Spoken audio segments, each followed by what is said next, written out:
And a very good evening, good morning, and a warm welcome from Las Vegas. We have travelled to the Nevada desert for round 22 of the Formula One season in 2024.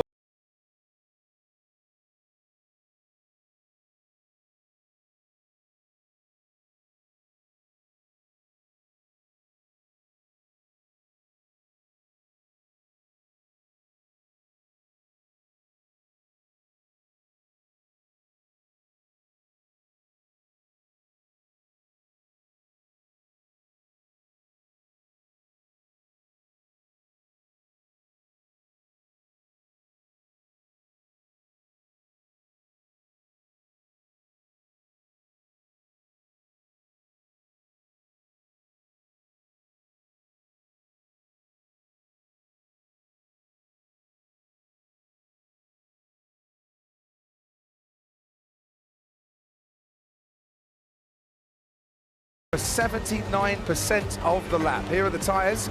Hard is the C3, medium's the C4, softest is the C5. Softest in the Pirelli range, and every single driver still has two sets of those hard compound tyres because they weren't used yesterday during either of the first two practice sessions. We saw Lewis Hamilton as the fastest car, and the first time he's been fastest in FP1 and FP2 since Saudi Arabia in 2021, which you know Karun Chandler is a race that he went on to win and expressed absolute delights with his Thursday, Friday running, if that makes sense, yesterday, and loved what he was feeling on the track, which is a big difference to what happened in Brazil. How are you?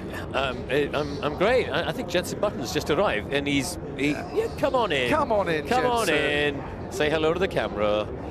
Yeah, it's hello. Good to see you. Have a headset.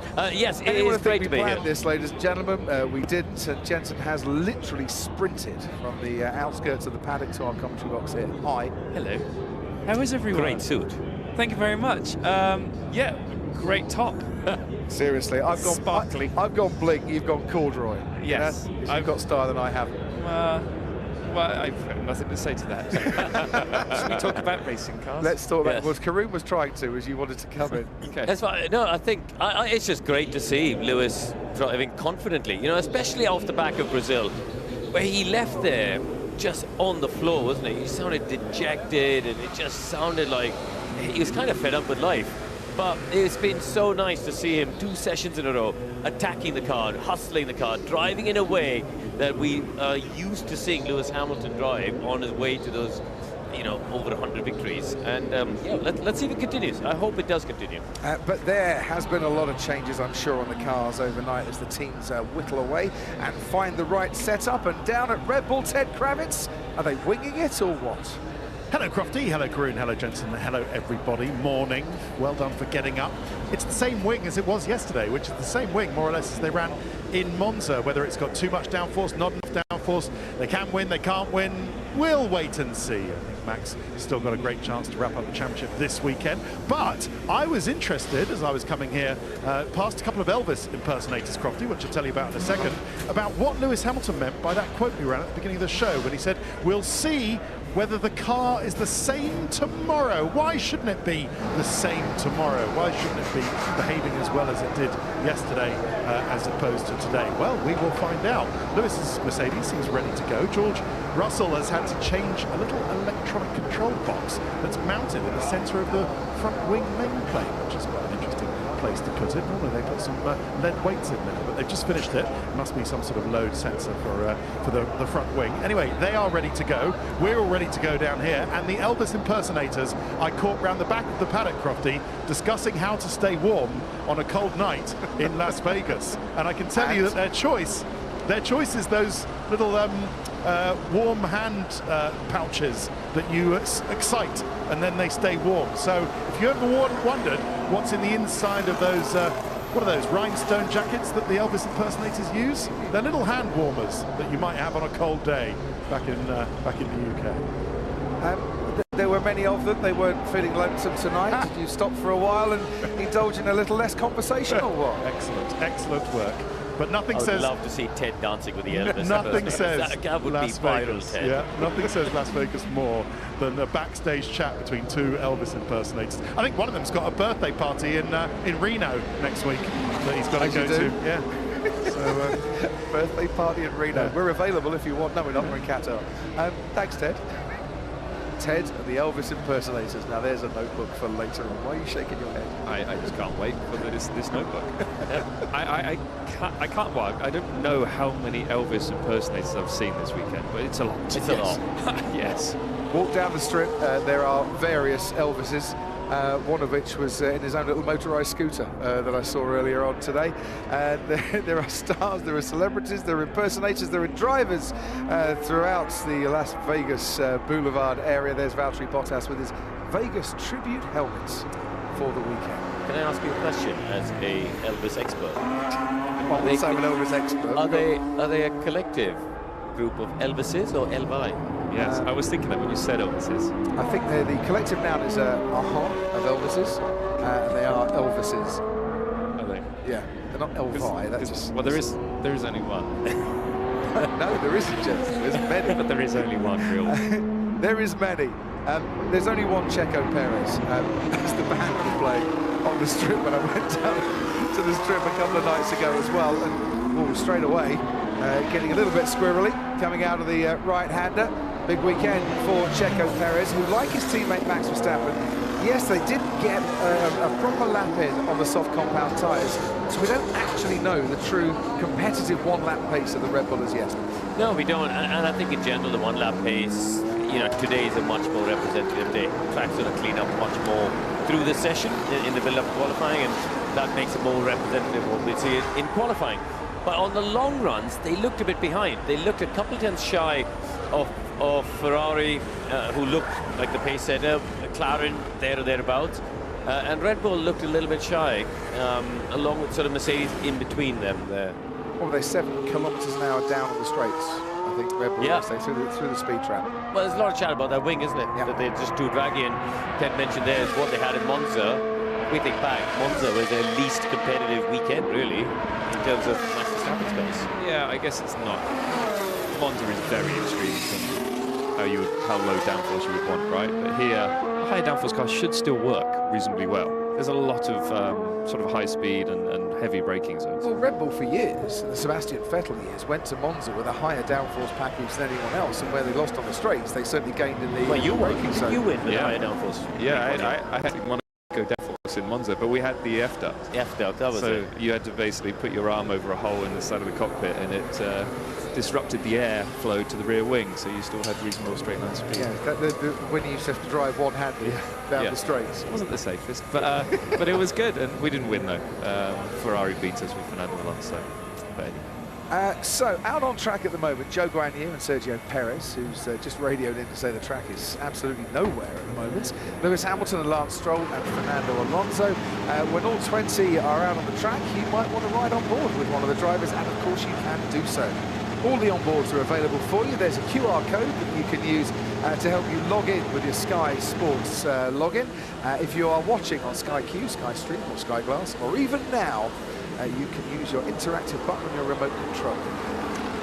It's probably worth mentioning, you know, that comment about the track being nowhere. You know, this is a circuit that gets completely opened up to the public. You know, we've all been walking around or going in taxis on the streets as late as 4 p.m. local time, Coffee. That's how late it closes, which is only 2.5 hours before the Grand Prix cars go down this same straight. It was filled with buses and taxis and cars and all sorts of things going down, dumping oil and muck and, you know, whatever else. So it will take a little while for it to clean up a bit. Well, we do have that in Monaco, don't we? Not so close to the session, and you have more support races. You got from, you know, the F2 comes there, Formula Renault comes there, Porsche Super Cup comes there. You know, you got 6 or 7 support races just to try and clean the muck up. I know it's different F1, but I think here there's only the Ferrari Challenge and a bit of the Brad Pitt filming happening with some of the F2 cars, you know, filming cars. Elaine, my taxi driver from the airport to the hotel a couple of nights ago, was advertising her services for the safety car driver for the weekend because she has experience of driving along the strip, and she reckoned at 140 miles an hour wouldn't be an issue. Miles off. Yeah, Sergio not happy with the condition of the track currently. It's 8 seconds. I think the tricky thing is, I mean, I poodled around really slowly in a road car yesterday, but the tricky thing is it's very, very slippery, very greasy. Can't get tire temperature, and if you do make a tiny mistake, you're in the wall. Yeah, you know, that's why it's so tough around here. And fair play to these guys getting out there and pushing as hard as they do. I'm amazed we didn't have someone in the wall last night, to be fair.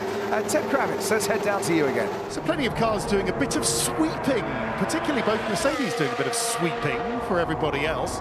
Charles Leclerc has decided that he's quite happy to delay his entrance onto the track, as is Lando Norris, as is Carlos Sainz. But Leclerc has actually just now, in the last 20 seconds, Croft, he turned up at the back of the Ferrari garage. So I don't know whether he's been on a run of good form around a roulette table and didn't want to break the mood or the vibe. But no, he's been in since 2 p.m. local time. But they did actually have to fix something on the right rear of that Ferrari, which wasn't quite right. So they've done that in the last 5 minutes, and Leclerc is now hurriedly getting into the car. But yeah, a lot of people just happy. Yeah, it's really slippery. Loud and clear. A lot of the other teams happy for those other cars to get out there and do some Vegas road sweeping. Maybe Charles Leclerc, Jensen, was on the roulette tables using the Karun Chandhok foolproof system on how to beat the bank at roulettes. You heard about this? Why? I'm amazed. I didn't think there was a foolproof system for beating the bank. Allegedly, he strode to the table last night, a la Dustin Hoffman. Or this morning. Or this morning even, and threw down some money and said, I'm going to break the bank. And how were you going to do that, Mr. Chandhok?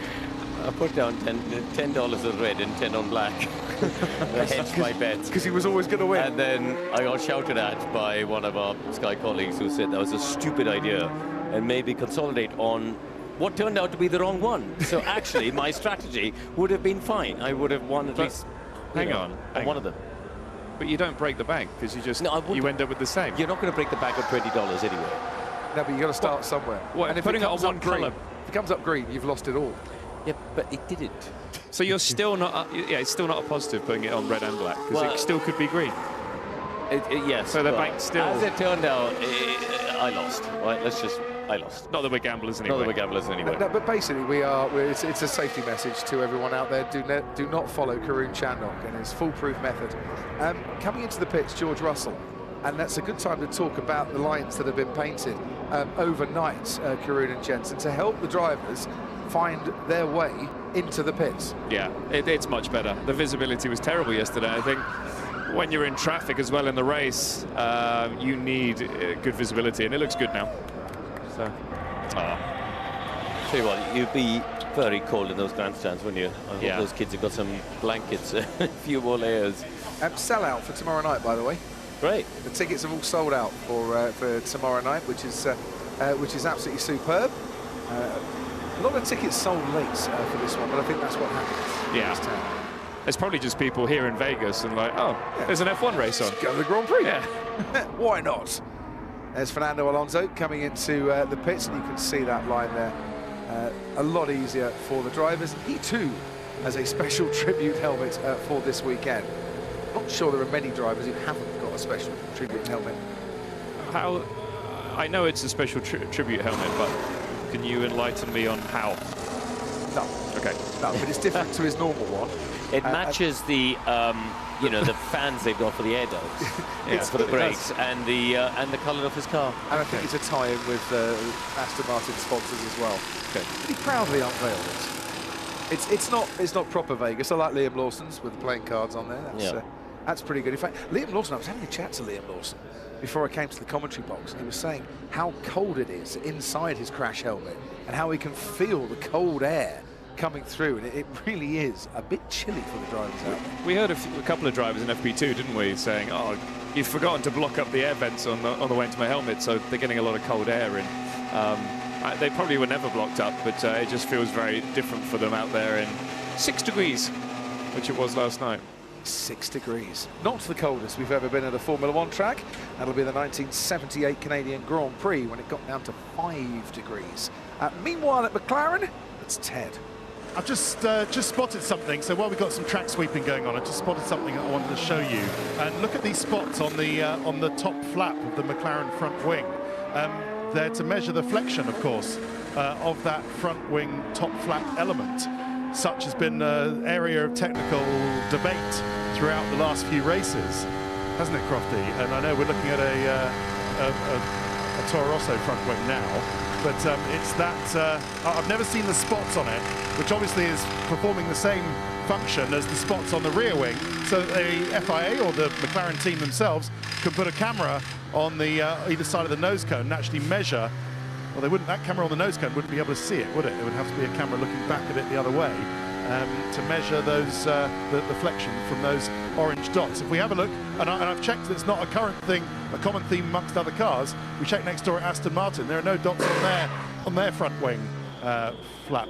So, do we think it's for that? Or I'm just wondering, where would the camera be actually? You got any other ideas? Why would those? Ask them, Ted. It has to be to measure the flexion, surely. Yeah. But the camera would have to be on the front wing end plate.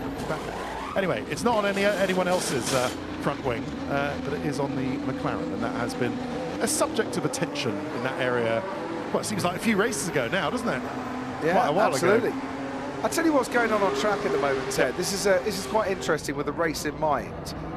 Only Sergio Perez has completed a lap.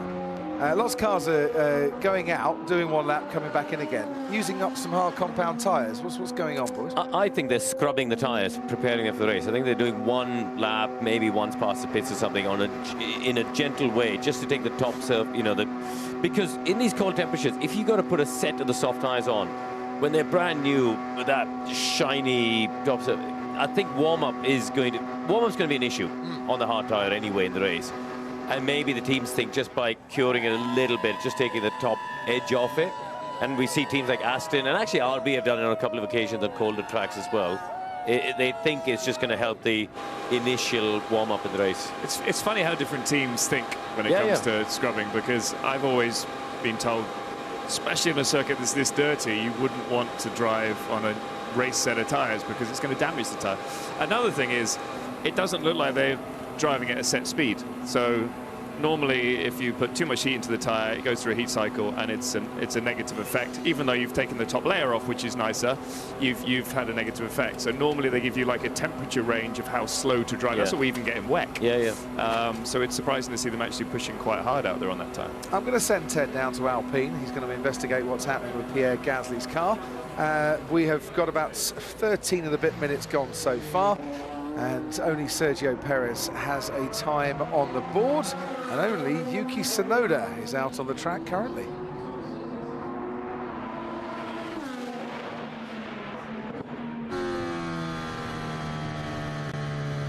And I rather get the feeling that we've got all this tyre scrubbing going on, and that we're going back to a traditional FP3 session, gentlemen, whereby everybody waits until the last possible moment to go out and start doing their work because they want someone else to clean the track up. Yes, so we're just going to get no driving. It'll be the usual 25, 26 minutes, isn't it, before we get everybody out there, and then they'll all complain about traffic in the last 10 minutes. They're taking a gamble. Oh, it's the place to do it, I suppose, because as we've discussed, one little mistake here, you could be in the wall, and that could absolutely ruin your run plan for the session. Yeah, and you know, if they're only doing 20 minutes at the end of the session, how clean are they going to get this track? You know, it took a long time in FP1. You know, I'm sure it's a little bit cleaner now than it was in FP1, but it took a long time to get the track in a condition where the drivers were relatively happy. So we could be going into qualifying, and the circuit still isn't back to where it was in FP2. Yeah. We're going to see over a second of evolution, I think, between Q1 and Q3. So, given that degradation, tyre deg, is not extreme here, and warm-up is an issue, is it an idea to go into Q1 fueled for quite a few laps and just to keep circulating around, knowing the track's going to improve, knowing the tyres aren't going to go off too much, and knowing that your competitiveness will improve when the fuel burns down as well? Yeah, I mean, there are other places that teams will do that. One is Monaco. You know, you always used to fill up the car and just run until the end and maybe have a shot right at the end of Q1 to put a new set on to do a lap. But yeah, I think you'll see that. So people doing many laps. And as we saw in practice, it was still taking them a long time to get the best out of the tyres. For a quali run, it was sort of was it a double warm, timed, and then a slow lap, and then a timed lap? Well, we see it to be honest, on most street circuits. I think Singapore is different because of the temperature and the amount of corners puts a lot to the tyres. But Baku as well, right? We often see people improve on the next lap in Baku as well. See, the trouble with Baku, of course, you've got that very long straight right at the end and the beginning of a lap. So whatever you do, your tyres are always going to be pretty cold going into turn 1. Talking of cold tyres, maybe cold brakes, there's Max Verstappen into turn 5, locking up as he comes out for his first lap of the evening session. So both Red Bulls out on track at the moment. Verstappen on a set of the mediums. The graphic in our commentary box says that Perez is on a set of hards. We'll get a shot of it at some point, I'm sure, and have a look. But Verstappen, you know, this is unusual, isn't it, in the modern era of F1 to see the drivers pushing so hard on the outlaps, because we're used to seeing them just sort of pootling around, keeping the temperature down. But they've got the opposite problem. They're trying desperately to get any temperature into the brakes and tyres, as that snatch there is so symptomatic of cold brakes. You just get this grab instantly. Yeah. They're warm enough to have a flat spot. Yeah. So Max on the mediums, Sergio Perez on the mediums. Only the Red Bull cars out on track currently. This is the Las Vegas Boulevard, and towards turn 14 comes Max Verstappen.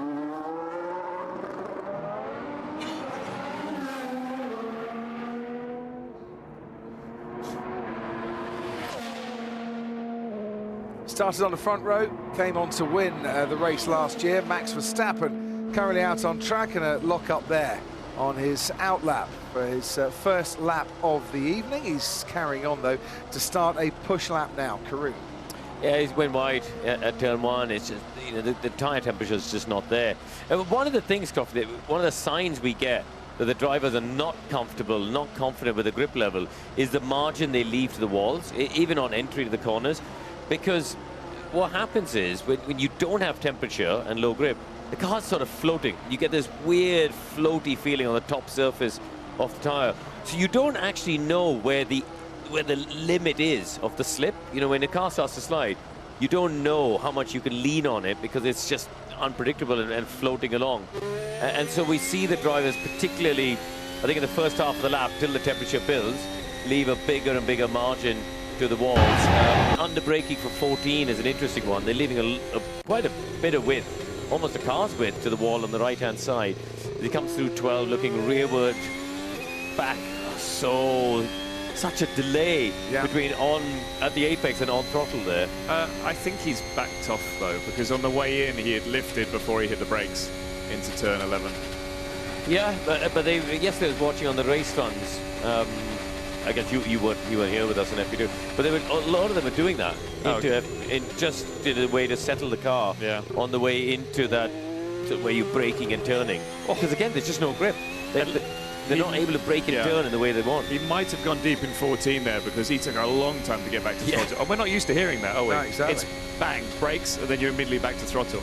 There's no real dead space normally. Yeah, and he ends up a couple of tenths down on his teammate Sergio Perez on not a fully committed lap, shall we say. Yeah, and even compared to the race fuel runs, that's 3.5 seconds slower. Yeah. You know, they were at 38s yesterday at race fuel. I didn't see his DRS, but he might be doing a bit of race run practice, because it's strange that they're out this early. So Red Bull go into this race 13 points behind Ferrari in the Constructors' Championship, 49 points behind McLaren. Max Verstappen goes into the race knowing that unless this man, Lando Norris, outscores him by 3 points, he will be world champion once again for a fourth time, a fourth consecutive world title for Max Verstappen, becoming only the second driver in history to win his first 4 titles in succession. Sebastian Vettel being the other. It was another Red Bull driver, yeah. Correct. It's like London buses. Doesn't happen for ages, and then when one comes, 2, 3 and 4 arrive at the same time. Or just after. Yeah, he's starting to build some temperature now, but it's still a long way off the pace that we saw yesterday. Curiously, Norris and Tsunoda both come out on a set of softs, which is to get an uninterrupted lap in, even though the track might not be in its best condition. Strange, isn't it? Jensen's looking baffled as well. It was like just a waste of a set of tyres. But yeah, I'm trying to work out the logic. Yeah. Behind why, when the track is so far away. Very odd. You know what it needs? It needs another team to come in and help clean up the track, which is perhaps the worst segue ever into the big news. The big buzz around the paddock at the moment that it seems we are getting closer to some sort of formal announcements regarding the we'll call it the 11th team, be it Andretti or be it Cadillac, and General Motors coming in as early as 2026. The FIA, of course, have given the approval, but a commercial agreement needs to be decided upon. There's been resistance, but that resistance seems to have faded now. As a fan of Formula One, to have at least 2 more drivers and 2 more cars on the grid can only be a good thing, as long as they're competitive and as long as they're adding to the show, can only be a good thing for the spectacle that we watch. yes, as a fan, which we all are of the sport, I think it's great to have another team, but not just another team, another manufacturer, and a big one. Do you know what I mean? Bringing in an American manufacturer to go up against the rest of the grid would be fantastic. And you know, everyone's talking about American drivers, and I think both GM and Andretti have worked with many American drivers over the years, and they know where their talent is. So if they were going to were thinking of putting an American in the car, they know exactly who to put in. And you might be thinking, well, it's a big tall order, isn't it, getting on the grid for 2026 when they haven't, you know, they've got an entry, but they haven't had a commercial deal up to now. They have been working very hard behind the scenes. The new factory being built in Indianapolis, Silverstone, there's a base as well. There's around about 270 people already working on this project. John McQuillan, chief designer, who was with Manor and Marussia, Nick Chester as technical director, Rob White. You know, people have been in Formula One for a long time. They mean business, and they're serious about it. So with Zach Brown on the pit wall for us, CEO at McLaren, watching Lando Norris out the track as well, they mean business, the 11th team. Zach, you would welcome them in to Formula One, would you? Yeah, absolutely. They've got a great history in motorsports, General Motors, so I think it's great. More competition, something for the fans to get excited about. They love new Grand Prix, new power units, new racing teams, new racing drivers, so I think it'll be exciting. Zach, I'm going to think back to you know, a year ago, maybe 18 months ago, when the conversations around Andretti GM began. I mean, you were somewhat in a minority where you were actually positive, relatively about them coming into the sport. Where do you see the situation at the moment? Do you guys, as team principals, because for example, we had James Vowles on the show at Toto Wolff, they were all very, very, unhappy about that potential, arrival of the team. What do you know about the situation today? Because there's a lot of rumors in the paddock that it could be announced in the next 2 weeks. Yeah, I kind of know what I'm hearing on the grapevine. We've not been officially told anything, but I see, we partner with General Motors with our IndyCar team, so I've seen them here. They seem to have big smiles on their face, so I believe announcement is probably imminent. and it'll be exciting to have yet another manufacturer alongside Audi joining our sport. Let's talk about what's happening on track. Lando Norris going around. We're still seeing a complete lack of grip in certain areas, even on the soft tyre. Explain the decision to send Lando out the soft tyres this early in the session, Zach, because no one else seems to be following you other than Yuki Tsunoda.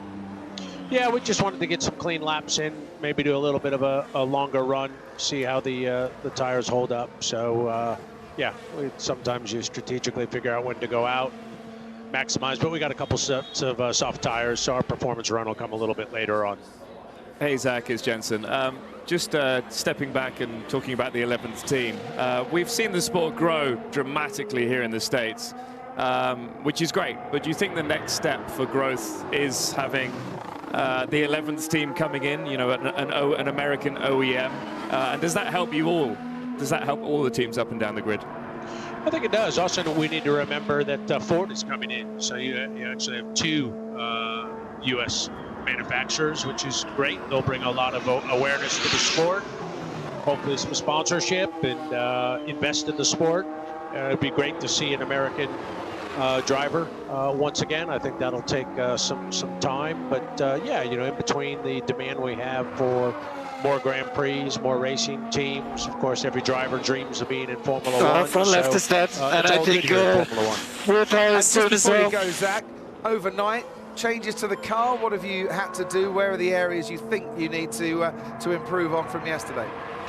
Ultimately, some consistency. The drivers found, you know, the track's pretty tricky to put together a lap here. You're seeing all the drivers, you know, locking wheels and running wide. We did some aerodynamic work, see if we can get a little bit more pace in a straight line and get a little bit more grip. It's a little bit warmer tonight, so we'll see if it stays that way. Thanks ever so much, Zach. Great to have you with us this weekend. Minor adjustment that was being made on the front left brake drum down at Pierre Gasly's side of the Alpine garage. No issue really there. Oscar Piastri is finding some pace. Yuki Tsunoda with the fastest time so far, 2 seconds up on Zhou Guanyu.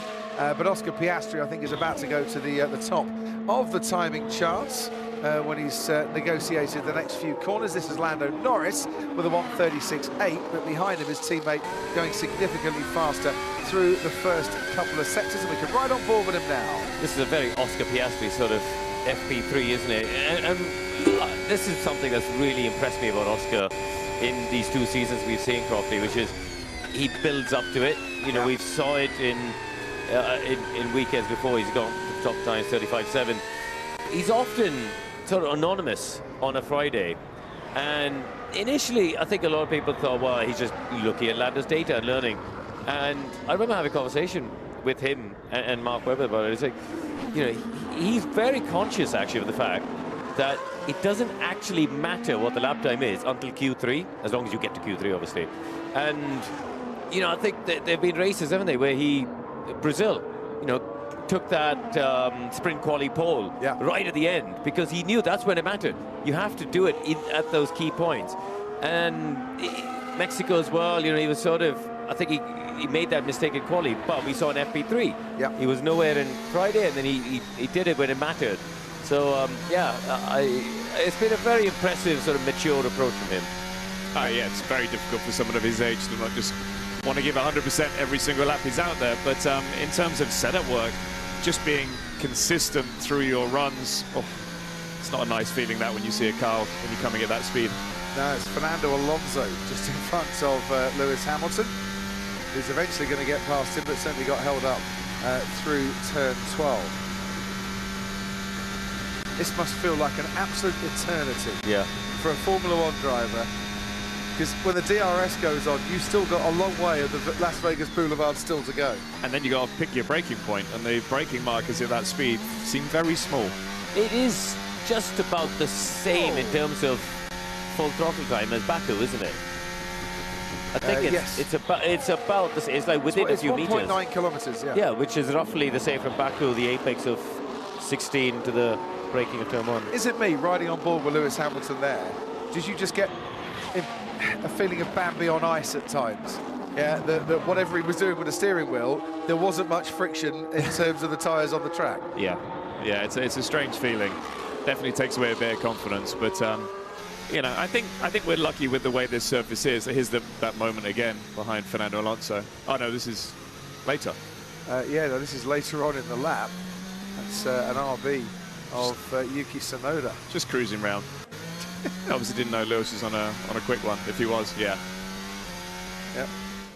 It's a shame to see that, and it's also really difficult around here, and it can be a little scary when you come up behind a car because all the corners are blind. So suddenly you see a car in the racing line when you're on the limit already. It's difficult.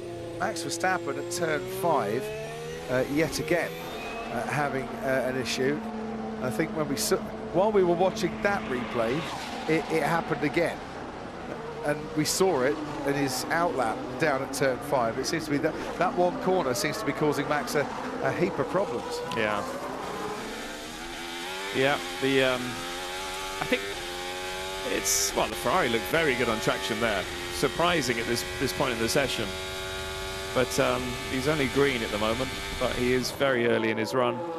I love that last corner. In an F1 car, you don't even think about it. In anything else, it's kind of scary coming through there. It's like 200 miles an hour flat, isn't it? Yeah, it's easy in these cars.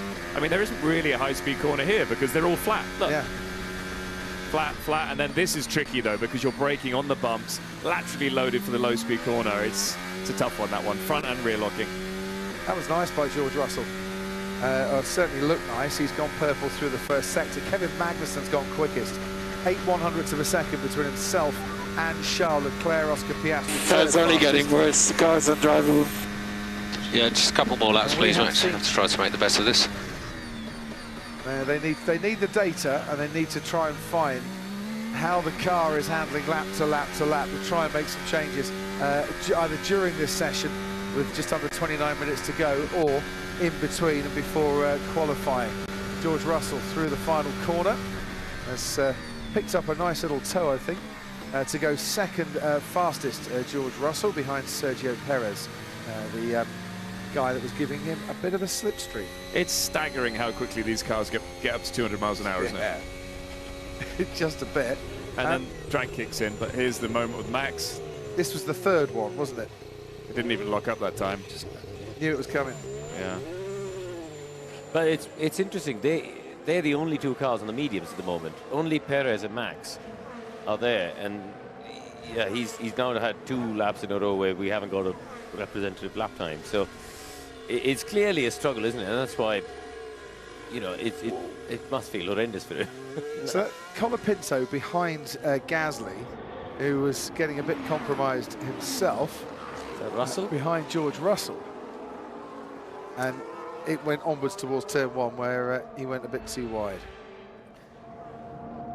Second longest track on the calendar, and traffic will be an issue because it is a street circuit, and they'll all be queuing up on the entry into turn 14 come qualifying to try and build themselves a bit of a gap. This is not, I can't drive it. I'm gonna crash.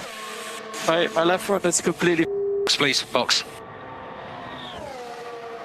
Yeah, finally, Max gets his wish and he's able to come in as Lewis Hamilton goes forth fastest. So, what's destroying his left front? Is that temperature and thermal issues causing graining? The rubber maybe just is too hard for the track at the moment. It's just it's sliding across the surface and overheating. That might be why he's having the front locking issues.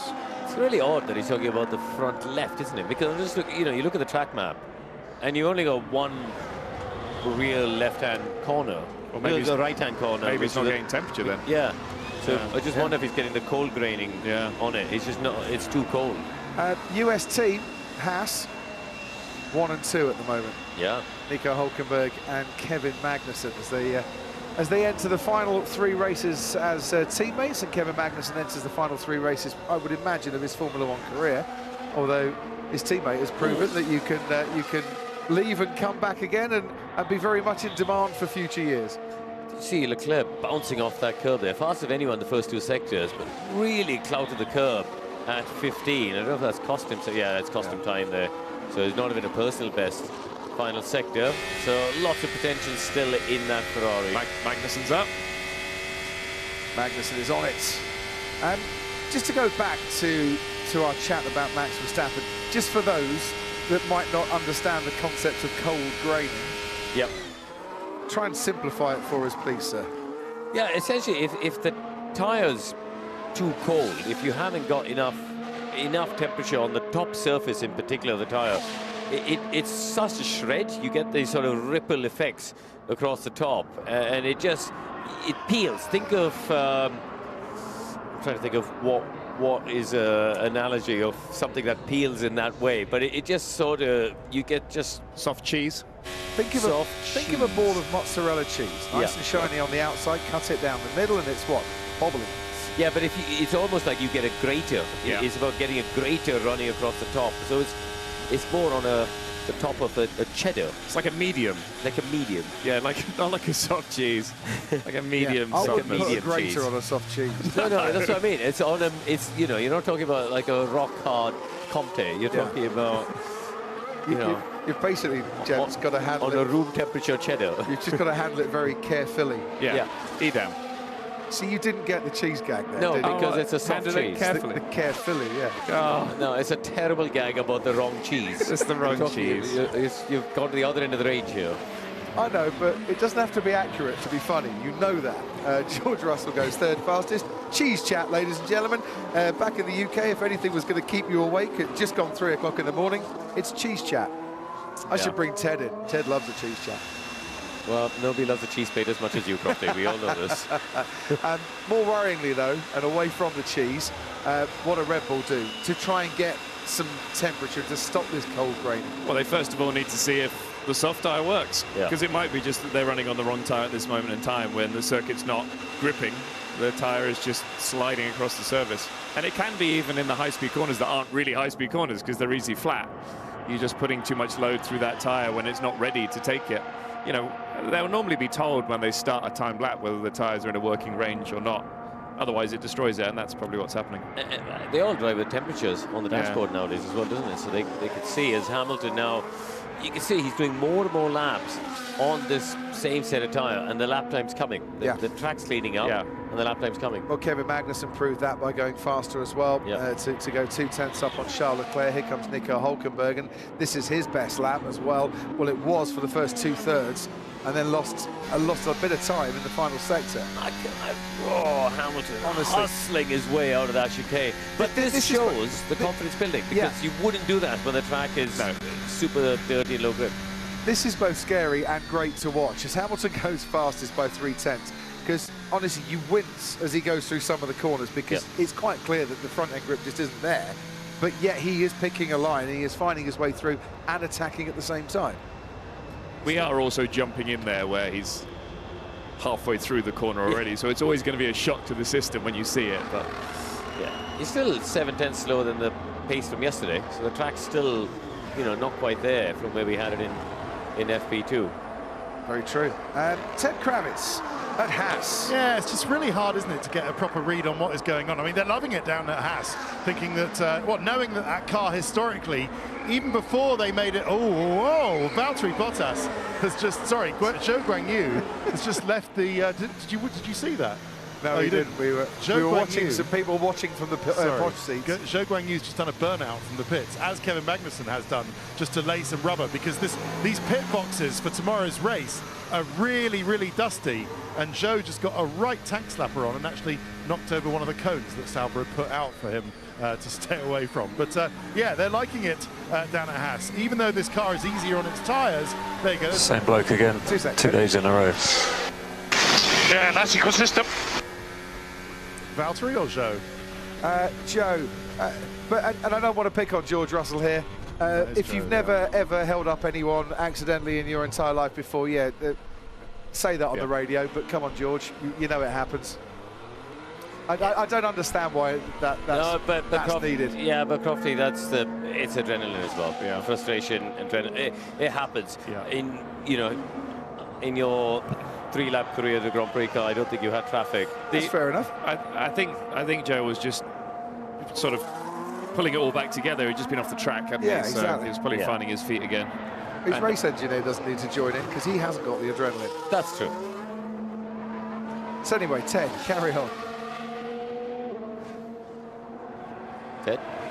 I think the team radio interrupted Ted, but Ted has now disappeared off. hello, George Russell goes fourth fastest.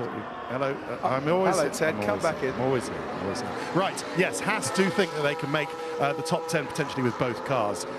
So we will see whether that transpires. Good to see that from Hamilton's point of view, the car isn't different from yesterday. And finally, Crofty, well done on your little exclusive there, your scoop with Zach Brown, saying that any kind of Cadillac involvement, the announcement of which General Motors coming into Formula One from 2026 is, quote, imminent. I've never heard that before, so nice one, Crofto. And to save their marketing department the trouble, you know what colour they should paint that car, of course? Pink. Yes. Would that not be the simplest thing? Then we can all get the licensing on... Is it Springsteen who first did Pink Cadillac? Or did he cover it? You're the boss correspondent. Springsteen did talk about a Cadillac being long and tall, shiny and black, and also a pink Cadillac as well. But Natalie Cole, I think, had the hit. Anyway, let's put the let's put first dibs on the music piece for the Cadillac, the new Cadillac team from 2026. Yeah. Please, guys, General Motors, paint it pink. Pink Cadillac. Easy. Own goal. Such a. It's a sitter. It's a sitter. Absolutely. Jensen. They did actually paint one of their hypercars pink for the last round of the IMSA championship this year. And I'm actually a Cadillac driver next year. Are you? What, in F1? Yeah, exactly. This is a scoop. Yeah, there you Jensen go. Button returns. In World Endurance Championship. It's a night of the exclusives, ladies and gentlemen. Thank you, Jensen. We have just under 20 minutes to go of this session. George Russell has now got the fastest lap from his teammate Lewis Hamilton by 9/100ths of a second. And then it's Magnussen, Hulkenberg and Charles Leclerc competing in the top 5.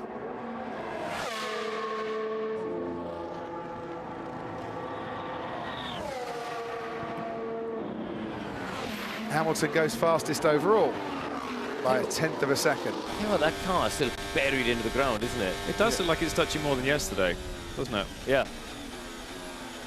I mean, you know, they're not going much faster. No. They're going slower, but it is odd. They're obviously not worried about wear, though. No. No, there's some talk about how they might have to pick the car up. Yeah. In terms of being worried about plank wear, but judging by what we just saw from Lewis Hamilton, the sparks all the way down the Las Vegas Boulevard. Is it cooler temperatures? Do cooler temperatures bring Mercedes into the frame? Maybe, yeah. Yeah, I think low grip, actually, in general. It sort of amounts to the same, so I think you got a point about Belgium, Silverstone, Canada. You can have they've hot, done well there? yeah, because you can have hot and low grip. Yeah. When it's too hot. I'm trying to remember, were they quick in Canada? Yeah, they were, weren't they? Yeah. George was competitive there. Lewis got a podium, actually, didn't he? Although wet and dry and all sorts. Yeah, maybe, Crofty. Maybe. When was the last time you saw that? 19th and 20th for Red Bull.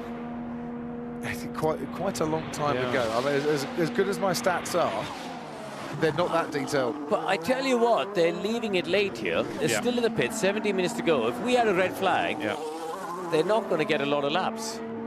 But I don't think they're leaving it late by choice. There'll be some. We can't see the pits, sadly, from where we are in the commentary box. And Ted might just want to go and shuffle down to have a little look. But I would imagine there's a fair bit of work and setup changes going on to try and find a solution to their issues. Part of which tonight is caused by the fact they haven't run the soft tyres yet. Yeah. Part of which is caused by the fact that they're just not getting the temperature. Yeah. The problem is you always compare yourself to everyone else. You know, if they had the same problems that they had now, but they were quickest, they wouldn't be such big problems. Do you know what I mean? Yeah, so exactly. that is the thing, and they're on the wrong tyre for these conditions. So just putting the soft on it might help a lot. Kevin Hart is here. Loving it. A family affair tonight as well. I always love his expressions. Yeah, fantastic. Man. Very funny. Yeah. I saw Boys to Men earlier on. Did you? Yeah. What, in concert? Or just wandering around the paddock? They were down at Williams. Boys to Men down at Williams. Yeah, so I had a little picture with them, a little chat. Did what, a selfie picture? Big racing fans now. I love that. Yeah. You went up to Boys to Men for a selfie. Of course I did. Yes. It's my youth. When you went to see Boys to Men, what, you said they were down at Williams. Were they at the end of the road or were they somewhere else? Oh, very good. Cheers. Yeah. Oh, well. Joe Bauer, the technical delegate from the FIA down at Red Bull, wandering down to have a look. So, wonder what work is going on there that interests him. It looks pretty... well, the tyres are coming in, aren't they? So it looks... but there's a bit of urgency there in terms of just trying to get the cars out on track. So, yeah, 15 minutes to go. We haven't yet seen Red Bull show their hand in this session, Crofty. I think we will shortly, though. We're going to need to shortly.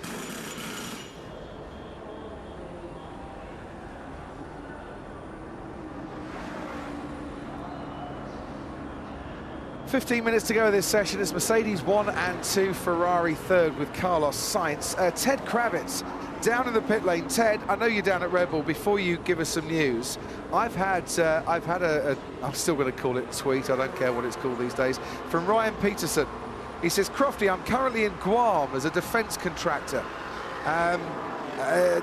Basically, I was airborne during a maintenance test flight during FP1 and FP2, so couldn't watch live today. But I've caught up with the highlights, and you were talking about Guam time. So Ryan Peterson is currently on Guam time and wanted to know that he was with us in spirits and keeping us company throughout this session. Well, to the point, it's nice. It's just after lunch in Guam, and indeed, thanks for the correspondence in Brisbane and Cairns in far north Queensland. Well, in North Queensland anyway, pointing out that it's also perfect Grand Prix time for a normal timed weekend in Cairns as well. So as well as Guam, but Guam just sounds funnier, and it's a US protectorate, isn't it? It's a US anyway. venue, Ryan is with us in Guam. I love it. Yeah, so 1:15 in the afternoon, exactly when you'd normally have at a normal Grand Prix free practice 3. But here in Las Vegas, it's whatever time in the middle of the night it is. Right, Vegas has an answer then, perhaps, for Max Verstappen and Sergio Perez. There have been some work going on. They changed the tyres, changed a bit of the setup. I'm just wondering about this rear wing, guys. When you see the Red Bull rear wing, if you see the bite marks in the middle of it, either side of the DRS, focus on the hard edge on the outer section. It's that tends to be particularly circuit specific, and while it might have worked other places, I wonder whether it's that part of the rear wing that's really sort of creating some unwanted downforce or drag on the car, more to the point that Red Bull are saying is hurting them. We will focus on that. The one who hasn't got drag at the moment is Alex Albon, 348 kilometres an hour down the straight at the speed trap. That is significantly quick, although Pierre Gasly was, what, 350 clicks, I think, yesterday? Yeah. I think he had a toe on that lap. Who, so Alex or Pierre? Pierre, yeah. Well, so one of the other engineers told me, but no one from Alpine, so I'm guessing for Alex as well, because his teammate's not in the top 6. Good point, well made. Sergio Perez is backing off a little bit to create a gap between himself and Max Verstappen. So let's see, are the tyres up to temperature? Is he going to go for what they call a performance lap on this particular lap? Karun Chandok, take us through this lap with Max Verstappen.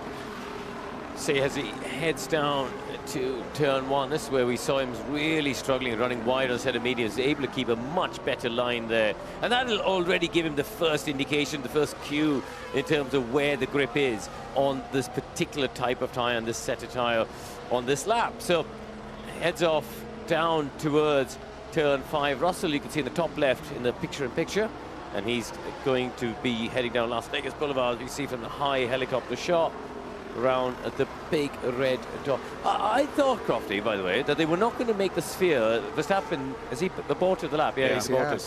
I thought they were not going to make the sphere red unless it was a red flag. Yeah. So that's slightly confusing. That's a good point. You've been out on a hot lap, and I know you were in a Mustang, which is a little bit more raised off the ground. But how distracting is that sphere as you blast your way past? I didn't actually see it, I have to say. Really? No. I think when you're focused on the road, you don't really see it. You know, it's the rest of the world doesn't really matter at that moment in time, does it? You're just so focused on between the white lines. George Russell goes fastest. We weren't ignoring him, but he goes fastest by 1/10 of a second with that lap. Yeah, Simon Lazenby said you were really in the zone, right? Pushing on that lap. Very committed. Yeah, but Simon Lazenby might not. I mowed He was joking. 252 lawns. All right, so that's how that man raised the money. Yeah, to prove, That's great. to prove that he's a cut above the rest. Well and a big fan. Well done. I mean, that's great. I'm glad, and I'm glad, you know, he got on TV, because that's a great effort. Proper committed fan. Absolutely. Right. Is this the proper committed lap? Is this tyre temperature heaven for Max Verstappen, or is this cold thermal graining hell? He aborted the lap early enough, Jensen, didn't he? So he would have had time to recharge the battery all the way down the second half of the lap. DRS is open. What do you reckon, JB? Into turn 5. Does he get the nose into the apex? locking. Yeah. But check. Oh. Yeah, Go to the long left-hand. This is not a corner for them, but obviously breaking it at angle is always very difficult.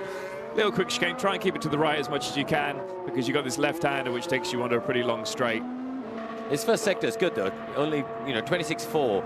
Yeah, Only Russell has been quicker than him in that first sector. So far, it's a decent, solid start to the lap.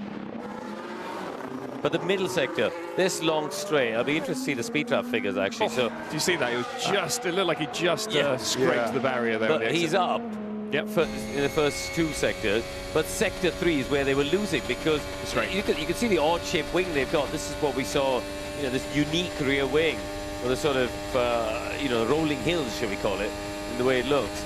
DRS pops open there, so that dumps all of the drag. Get on the brakes, 4.14. We'll see just what it does for him, because actually this run from the apex of 15 up to the timing line is quite long. Yeah, actually. It is quite a decent run. Yeah, and the drag affects you, especially through this corner here, through this last corner on the track. Goes quickest by 8/100ths of a second.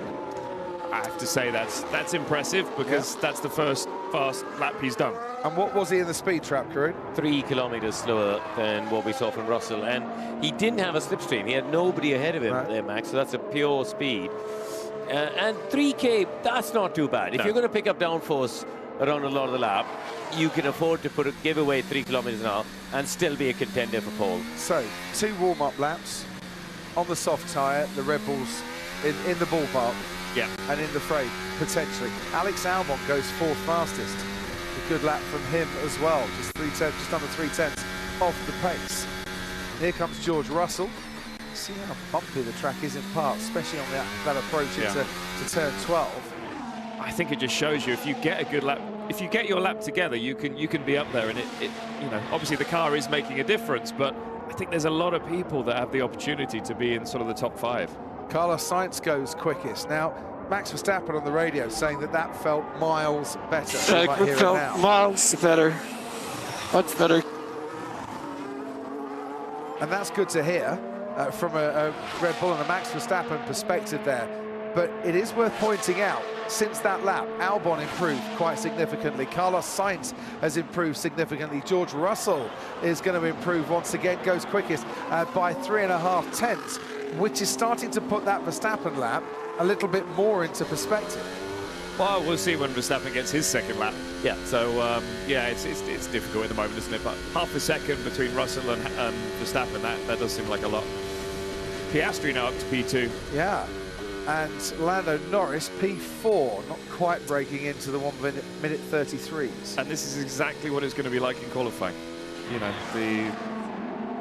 Every lap you're going to see a massive change in the top 10. So there's different approaches as well to the cool down and recharge Who laps. stopped on the track? Lance Stroll. We haven't got a yellow. Yeah. Which is very odd, because he's out of the car. Somebody, thank you, is now waving a double yellow flag and should have been waving that a long time beforehand. That looks like a loss of power. An issue is a red flag as well. I'm not sure about the red flag. Can they not, under double wave, could they not have just pushed that back what's into the the line gap? on the top of the car? It's not green, is it? No. So that'll be why then. That could be the end of the session now. 6 minutes to go. I think that could be the end of the session. So Perez hasn't got a representative lap, has he? And actually, Leclerc was going quicker. We think Verstappen could have gone quicker because everyone was improving on the second lap. So Crofty, up at the front, we've got Mercedes, McLaren, Ferrari, McLaren, Red Bull. So 4 teams in the top 5. Even with the sort of you know, all the question marks are on the ultimate pace. I think what we can say is all 4 teams are in the fight for pole. Yeah. Yeah. Well, I think on an evolving track as well, a track that is ramping up in pace. And certainly when everyone's out there doing fast laps, it's going to change quite dramatically. Getting your lap in at the right time could be the difference between, you know, brilliance and average. Yeah, especially with the red flag situation or having a yellow flag, people pushing that little bit more. So it's a tough one. You've got to get a banker in, but then you've got to squeeze everything you can out of it because it's so close. I think if you get a car stopped by the side of the track, there's going to be a red flag. Thanks, Jensen. Cheers, guys. Lovely to have you in the commentary box. But Corinne, I think, you know, there's going to be a red flag whenever you get a car parked by the side of the track, or if a car hits the wall, you know, for obvious reasons. And I think you can see the blinking red lights on the Aston Martin there, which means that Lance would have had to have jumped clear of that, and it's still live, and the ERS system hasn't been neutralized. And if that necessitates a power unit change, that's quite tight between now and the start of qualifying, because the car's not back at the pit. Look, we're on board with him now. Into turn 12, he stopped just out after it. Let's listen in. Oh, it's gone off. Yes. The dashboard, it's a full shutdown, completely shut down. Look, the dashboard's completely gone dark there. And there, you see the red light flashing in front of him, so that'll be a warning to him straight away. This was Collar Pinto, turn 12. So what causes a loss of power? Is that a hydraulics failure? Well, it's like a full electrical power shutdown, isn't it? So it's like the power unit completely is just gone off. And the fact that red light is flashing suggests that there's some sort of a failure on the hybrid system potentially, or the engine, you know, the whole power unit system is some sort of a failure. If they've got to change it, you know, taking off these power units now, if you got to take out the battery and take out the, you know, there's it's repressurize the system. 2.5 hours, isn't it? Yeah, it's doable, but it's the mechanics would want the car back ASAP. Yeah. Unfortunately, it's parked at the other end of the track. It is literally cannot be further from the pits if they tried. From turn 12, it's diagonally opposite where the pits are. So who goes and makes sure that that car's okay to touch and to move? Is that a job of the marshals, or do they need a pit crew to go down? The marshals will all have safety gear. They'll all have, essentially they'll have big rubber gloves, which will allow them to touch the car in a safe way. So they'll all have safety gear. Each and every of the marshals' posts will have safety gear that they can still make contact, touch the car. They will thoughts there, Lance. Yeah, they will have to crane it up and put it onto the flatbed truck. There, you can see there's a crane there. One of the you know, these movable cranes, should we say. It'll probably go onto a flatbed truck and drive around the track. But what are we now? 2:30. This is the end of the session. So they go on to the practice starts, though. That's what they're all going to be hoping for. Is they get a green light with a minute to go, they'll still go to the practice start, won't they? Well, they will, but is that car going to? Is that car going to be away and safe? Yeah, they only need to get in that gap, and there's. Yeah, I think it needed to go forwards again, a bit more left hand down. Come on, helicopter man, go that way. Forward, forward. Track clear. Yeah. They have got it clear. All right, there you go. We can get a quick green light, hopefully in 10 seconds. And they are going to resume with 1 minute to go. Yep. Basically, as you rightly say, so the cars can come out and do some practice starts on the grid. Yeah, there's value in that. You know, there's you only get 3 opportunities to do the practice start on the actual grid before the formation lap. I can actually hear cars coming out the garage already. Ted, they're all going to want to get out and make it out before the red light at the end of the pit lane. There is an absolutely huge queue, the likes you might see as they line up on the Las Vegas Boulevard at a traffic lights at the end of the pit lane. The only 2 are yet to come out at the moment. Well, just in front of me, Sergio Perez, actually. And I'm just wondering whether that change on the setup that Red Bull made for Max Verstappen that completely revolutionized, transformed his weekend, also goes for Checo. I'd imagine it absolutely would, or if it isn't on the car already, it will be in time for qualifying. There is Checo's Honda engine in the back of his Red Bull just firing up. You can hear it behind me, and he's going out as well. They're ready to go back out on the track. But yeah, great work, you've got to say, from the Red Bull engineers to figure out how to get some grip, together with the tyres, of course, and everything else, for Max Verstappen as we go into qualifying. Right, green light, and out they come, led away by Kevin Magnussen. Now, I would imagine they'll all file out fairly quickly here because no one wants to make a gap because there's absolutely no point. They're only coming out onto the track to get rounds and do a practice start. But what's going on here with Max Verstappen? Oh, he's just waiting for the cue to move on a little bit. It's getting tight. It's only 30 seconds to go. I was going to say, are they all going to get out? That's the key. There go the two Ferraris, followed by Lewis Hamilton. George Russell's making a bit of a gap there. Well, oh, Perez is going to be tight for Perez. Well, exactly. I'm not sure Checo Perez is going to get out. George Russell is getting a bit of a hurry on here, and we're down to 5 seconds. And where's Checo? He's there. Oh dear. He's not going to make it. No, he hasn't. It's gone red. It's gone red.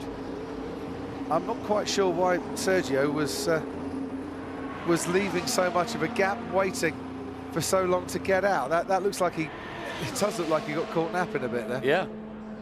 Well, Russell left the gap, but then Perez left an even bigger gap. Yeah. Yeah. Where was it recently that he missed doing a lap? Because they didn't get out in time. Yeah. Brazil? Qualifying. Yeah, it was Brazil, wasn't it? And was very unhappy with his race engineer as a result of it. Ted, you're down the pit lane. I'm just watching all the Red Bull mechanics on Perez's side of the garage are just absolutely sprinting the length of the pit lane, and it's quite a long one here in Vegas to recover car number 11 of Sergio Perez. Was there a bit of gamesmanship there from George, making sure Perez can't do a practice start, or some others can't do a practice start? I don't know. Or whoever was waiting, I didn't see. Was it George? Who was the one who was holding everybody up? It was George. It was only Sergio that didn't get out. Yeah, but if you can disadvantage somebody. Yeah, well, it might be. He left it. But what I would say, there was still time for Checo to get to the line before it went red. I think it would have been tight, but yeah, if he was right on George's gearbox, he would have got through. George made it through with 6 seconds to go. So what's interesting here, Crofty, is he's not only not getting a start, but a load of drivers, they're pushing on because they've gone past the checkered flag, and then they'll actually get what is effectively their main lap to do the first 2 sectors. Yeah. And they're lighting up with personal bests on the timing chart on what is normally their slowing down lap. Well, it's also very interesting data for them to see, can they push harder on an out lap? Yeah. And for 2 sectors, have the tyre temperature and brake temperature right and get the grip and the tyres last to do that maybe in qualifying. It's also good practice for the drivers of the race, coming out of the pits, and how much can you push on an out lap straight out of the pits. George Russell then, fastest in this final practice session. Mercedes have been quickest in every session so far. This is Yuki Tsunoda. That is who was that? Not what you want. That's teammate. That's his teammate. That is Liam Lawson. Mate, Yuki just about rear-ended. Yeah, but you were dawdling on the racing line. I mean, to be fair, Liam, what's he supposed to do? Yeah. When you're just sat in the middle of the track as he's coming into the braking zone. Actually, I blame the team. That's poor communication for the team. You should never have that situation between your own 2 cars. I would hope someone was telling Liam that Yuki was coming up behind. That's what I mean. It's, if there's one other car on the track you can't control the positioning of, it's the teammate. Yeah. Right. So Russell, fastest from Piastri, from Sainz, Norris and Verstappen. We don't know Charles Leclerc's ultimate pace. He was on a flying lap when the red flag came out. Sergio Perez didn't get a lap in on the soft compound tyre because he was on a flying lap when the red flag came out. Max Verstappen felt a lot happier about his flying lap, after which several drivers went significantly quicker. I still think there's a few unanswered questions going into qualifying. I'm a terrible gambling man, but if I had to bet, I still think Charles Leclerc is my pick. I think there's potential there. Just put $1 on every single driver. That's your foolproof method. Thanks, Kareem. Maybe the top 8. George Russell then, quickest by 2/10 from Oscar Piastri and Carlos Sainz. Lando Norris and Max Verstappen. Lewis Hamilton, 6th fastest. Alex Albon, he improved near the end of the session. His teammate Franco Colapinto also in that top 10 as well. Kevin Magnussen and Pierre Gasly completing the top 10. There are a few names that you'd normally expect to be in there, one of which is Charles Leclerc, another of which is Nico Hülkenberg. Fernando Alonso down in 15th. Lance Stroll stopped by the side of the track. We'll be hoping to see him out in qualifying. His car completely shut down and lost power coming out of turn 12. Zhou Guanyu, 3.5 seconds off the pace. That is practice over and done with. Qualify next.